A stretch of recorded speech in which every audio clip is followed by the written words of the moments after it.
প্রতিশ্রুতি নয়, পরিবর্তনের প্রতিজ্ঞাবদ্ধ স্লোগানকে সামনে রেখে আমাদের এই ইস্তারটি প্রকাশ করতে যাচ্ছি। প্রিয় শিক্ষার্থী ভাই ও বোনেরা, 100 বছরের ঐতিহ্যবাহী ঢাকা বিশ্ববিদ্যালয় কেবল বাংলাদেশের গৌরবময় প্রতিষ্ঠানই নয়, বরং 47-এর দেশভাগ, 52-র ভাষা আন্দোলন, 71-এর মহান স্বাধীনতা যুদ্ধ, 90-এর স্বৈরাচার বিরোধী আন্দোলন এবং 24-এর ছাত্র জনতার গণ অভ্যুত্থান সহ বাংলাদেশের প্রতিটি অধ্যায়ে অনস্বীকার্য অবদান রেখেছে। আবেগ, অনুভূতি ও সংগ্রামের প্রতীক হিসেবে ঐতিহাসিক এই বিশ্ববিদ্যালয় পরিণত হয়েছে স্বাধীনতা ও গণমানুষের অধিকার প্রতিষ্ঠার অন্যতম ধারক বাহক হিসেবে। আগামী 9 সেপ্টেম্বর অনুষ্ঠিতব্য বহু প্রতীক্ষিত ডাকসু নির্বাচন আমাদের ঢাকা বিশ্ববিদ্যালয়ের শিক্ষার্থীদের ক্যাম্পাসে গণতান্ত্রিক অধিকার চর্চার এক গুরুত্বপূর্ণ সুযোগ এনে দিয়েছে। সেই অভিযাত্রায় বাংলাদেশ জাতীয়তাবাদী ছাত্রদল আসন্ন ডাকসু নির্বাচনের জন্য একটি প্যানেল ঘোষণা করেছে। ফ্যাসিবাদ বিরোধী আন্দোলনের নজিরবিহীন দমন নিপীড়নের শিকার হওয়া এবং সর্বদা অগ্রণী নেতৃত্ব প্রদানকারী সংগঠন হিসেবে আমরা 10টি মূল অঙ্গীকার সম্বলিত নির্বাচন ইস্তার ঘোষণা করছি, যা ঢাকা বিশ্ববিদ্যালয়ের শিক্ষা ব্যবস্থাকে আরো যুগোপযোগী ও আধুনিক করে তুলবে এবং গড়ে তুলবে একটি নিরাপদ, শিক্ষার্থী বান্ধব ক্যাম্পাস হিসেবে। আমরা বিশ্বাস করি এই 10টি প্রধান পরিকল্পনায় শিক্ষার্থীদের আশা আকাঙ্ক্ষার প্রতিফলন ঘটবে এবং আমরা সবাই মিলে শিক্ষার্থীদের ম্যান্ডেট ইনশাআল্লাহ তা বাস্তবায়ন করব। এখন এই 10টি প্রধান পরিকল্পনা আপনাদের সামনে বিশদভাবে তুলে ধরবেন বাংলাদেশ জাতীয়তাবাদী ছাত্রদল সমর্থিত প্যানেলের ভিপি পদপ্রার্থী আবুল ইসলাম খান। সাংবাদিকবৃন্দ, আপনাদের সকলের প্রতি শুভেচ্ছা জানাচ্ছি। আমাদের 10টি ইশতেহারের 1 নং ইশতেহার শিক্ষা ও গবেষণাকে প্রাধান্য দিয়ে আধুনিক, আনন্দময়, বসবাসযোগ্য নিরাপদ ক্যাম্পাস গড়ে তোলা, যার অধীনে আছে ঢাকা বিশ্ববিদ্যালয়ের শিক্ষার্থী থাকাকালীন সময়টা যেন প্রতিটি ছাত্রছাত্রী তাদের জীবনের সবচেয়ে মূল্যবান, শিক্ষণীয় এবং একই সাথে আনন্দময় সময় হিসেবে মনে রাখতে পারে, সেই লক্ষ্যে সৃজনশীল উদ্যোগ গ্রহণ,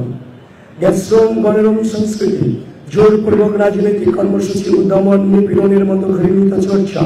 বন্ধ করে ক্যাম্পাসকে সন্ত্রাস, চাঁদাবাজি ও দখলদারিত্ব থেকে চিরকালের জন্য মুক্তকরণ, ভয়মুক্ত পরিবেশে ও সম্প্রীতি নিশ্চিত করে সকল ধর্ম, বর্ণ, মত ও পথের শিক্ষার্থীর সহাবস্থান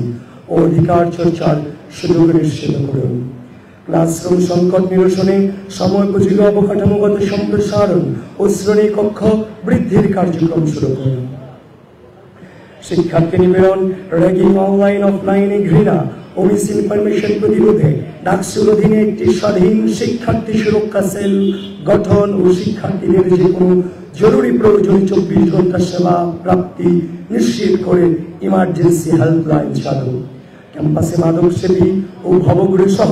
শিক্ষার্থীদের অধিকার প্রবেশ, অনধিকার প্রবেশ রোধ, পুরো ক্যাম্পাসে সিসিটিভি ক্যামেরা স্থাপন ও রাতের আলো জ্বালানো নিশ্চিত করা,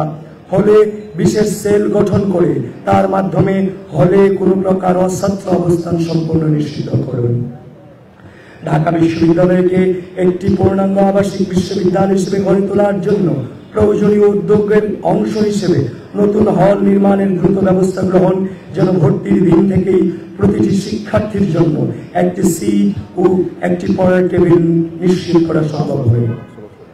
আবাসিক হলগুলোকে মশা ও সার পোকা মুক্ত রাখতে কার্যকর পদক্ষেপ গ্রহণ,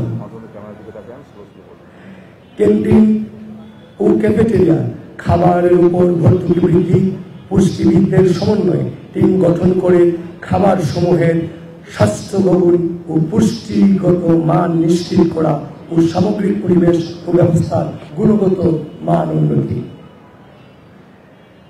লাস্ট ওয়ান, বিভিন্ন অনুষদ ও বিভাগীয় এলাকায় যেমন মোকাররম ভবন, কার্জন হল ইত্যাদি বিবেচনায় নিয়ে নতুন ক্যান্টিন ও ক্যাফেটেরিয়া স্থাপন,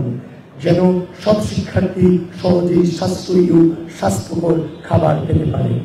এবার আমরা 2 নং ইশতেহারে যাচ্ছি। আমাদের যে 2 নং ইশতেহারে বলা আছে নারী শিক্ষার্থীদের জন্য নিরাপদ ক্যাম্পাস ও নারী স্বাস্থ্য সুরক্ষা ও সক্ষমতা বৃদ্ধি, এর মাঝে আছে নারী শিক্ষার্থীদের পোশাকের স্বাধীনতা, যৌন হয়রানি প্রতিরোধ এবং সর্বোচ্চ সামাজিক মর্যাদা নিশ্চিত করুন, প্রতিটি আবাসিক হলে শিক্ষার্থীদের প্রতিটি আবাসিক হলে বিশ্ববিদ্যালয়ের ভর্তি দিতে স্যানিটারি প্যাড ভেন্ডিং মেশিন স্থাপন এবং হলের সকল পরিচ্ছন্ন কর্মী যেন নারী হয় তা নিশ্চিত করুন। বিশ্ববিদ্যালয়ের মেডিকেল সেন্টারে সার্বক্ষণিক নারী চিকিৎসকের উপস্থিতি নিশ্চিত করুন এবং প্রতিটি নারী হলে স্বাস্থ্যসেবা ইউনিট চালু করুন। ক্যাম্পাসে নিরাপত্তা ব্যবস্থা জোরদারের পাশাপাশি নারী শিক্ষার্থীদের আবাসিক হলগুলিতে সন্ধ্যায়ন বিরূপের মাধ্যমে রাতে প্রবেশের সময়সীমা বৃদ্ধি এবং এক হলের নারী শিক্ষার্থীদের অন্য হলে নারী শিক্ষার্থী হলগুলিতে প্রবেশ ও সাক্ষাতের ক্ষেত্রে বিদ্যমান বাধা দূর করুন।